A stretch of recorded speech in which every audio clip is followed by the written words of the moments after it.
student. I am your maths teacher from class nursery. This is your maths book. Open it. Book page number 12. Count, trace the number and color the objects. Which number is this? 2.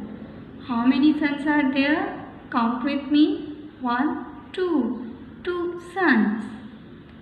Look at here. 2 stars. 2 stars. Count. 1, 2. 2 envelopes. 2 envelopes. Count with me. 1, 2. 2 envelopes. Now trace the number 2. Start from dot.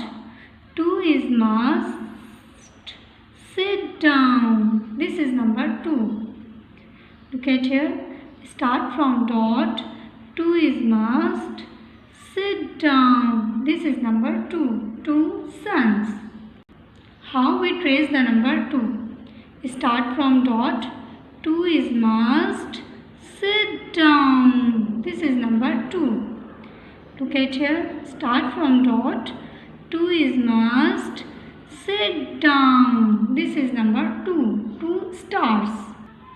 Start from dot. 2 is must sit down. Start from dot. 2 is must sit down. This is number 2. 2 envelopes.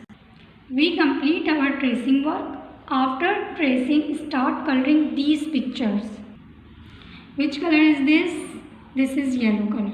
We use yellow color in these suns. Start coloring. Slowly color it. Complete these pictures. We use pink color in stars. Slowly color these stars. We use brown color in envelopes. Slowly color these envelopes. Okay student, this is your today's work. Allah Hafiz.